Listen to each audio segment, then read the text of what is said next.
दोस्तों आज बात करेंगे कि हमारे गन्ने की फसल में ऐसे कौन कौन से बिंदु हैं उनका हम ध्यान रखें तो हमारे गन्ने से ज़्यादा कल्ले निकलेंगे और कुल मिलाकर ज़्यादा पैदावार मिलेगी। और शुरू करने से पहले आपसे अनुरोध है, यदि आप चैनल पर नए हैं तो चैनल को सब्सक्राइब कर लें और पहले यदि कर चुके हैं तो दोस्तों वीडियो को लाइक करके दूसरे किसान दोस्तों में शेयर करें। तो सबसे पहले जो बात करते हैं गन्ना बुवाई के बारे में करते हैं। और गन्ना बुवाई के समय हमें अपने विभिन्न प्रकार के जो हम खाद डालते हैं रासायनिक, उनके साथ साथ हमें जो गोबर का खाद होता है या कंपोस्ट खाद होता है उसका प्रयोग अवश्य करना चाहिए। यदि ये नहीं कर पाते हैं तो पहले ही हमें ढैंचा या सनी बोकर हरी खाद तैयार कर लेनी चाहिए अपनी ज़मीन में। यदि हम इनका प्रयोग करते हैं, इनमें से किसी एक का भी कर देते हैं तो हमें ज़्यादा कल्ले प्राप्त होते हैं। उसके बाद जो बात आती है, जब हमारी फसल में भिन्न प्रकार के जो खरपतवार हैं वो होते हैं, तब भी हमारी फसल विभिन्न प्रकार के जो खरपतवार होते हैं वो हमारी फसल से विभिन्न प्रकार की जो पोषक तत्व होते हैं उनको ग्रहण कर देते हैं और हमारे पौधे उनसे वंचित रहता है। इससे हमारे जो कल्ले हैं वो भी कम निकलते हैं। और यदि आप खरपतवार से अपनी फसल को दूर रखेंगे तब आपके फसल में ज़्यादा से ज़्यादा कल्ले निकलेंगे। और दोस्तों यदि हम अपनी फसल की निराई गुड़ाई समय से करते हैं, जुताई करते हैं, तब भी कल्ले ज़्यादा निकलते हैं, क्योंकि इससे हमारी जो ज़मीन है बिल्कुल जी सॉफ्ट बनी रहती है, मुलायम बनी रहती है। इससे भी हमारे खेत में ज़्यादा कल्ले निकलते हैं।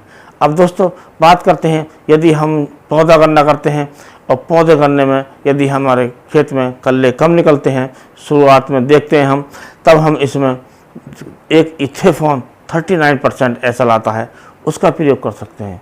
इसके लिए हम खड़े खेत में हम स्प्रे करेंगे तो इसके लिए 100 ml प्रति एकड़ के हिसाब से 200 लीटर पानी में घोलकर हम स्प्रे कर सकते हैं, जिससे कल्ले ज़्यादा निकलेंगे।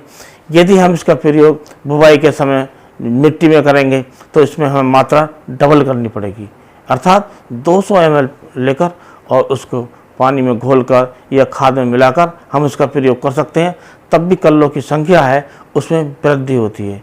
दोस्तों हमारे गन्ने की फसल में ये खाद ही पर्याप्त नहीं होते हैं।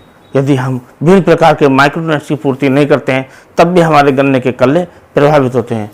यदि हम समय समय पर अपने माइक्रोन्यूट्रिएंट्स पौधों को देते रहेंगे तो हमारे जो कल्ले हैं उनकी संख्या बढ़ेगी, अर्थात हमें ज़्यादा कल्ले मिलेंगे।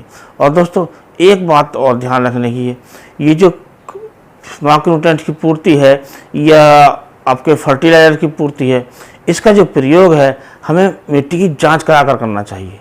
यदि हम मिट्टी की जांच करा लेते हैं तो उससे सबसे बड़ा फ़ायदा होता है कि जो मात्रा की आवश्यकता हमारे पौधों को होती है हम वो दे पाते हैं। यदि हम मिट्टी की जांच नहीं कराते हैं तो हम उनका अनाधुंध प्रयोग करते हैं।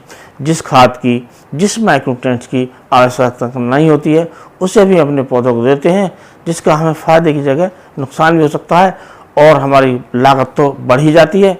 तो इस प्रकार आप विभिन्न प्रकार के फर्टिलाइज़र्स, विभिन्न प्रकार के जो माइक्रोन्यूट्रिएंट्स हैं उनका जो प्रयोग करें, ये पूरी कोशिश करें कि आप मिट्टी की जांच करने के उपरांत ही करें, इससे आपको ज़्यादा फ़ायदा मिलेगा।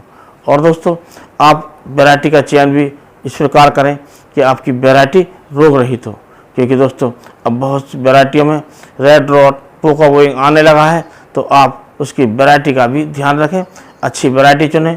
नई नई वैरायटी आ रही हैं और आप जो नई वैरायटी आ रही हैं उसको आप थोड़ी मात्रा में लगा कर देखें और वो सफल होती है तो उसे आगे चलकर बड़ी मात्रा में लगाएं और अपने खेत में उसे फैलाएं।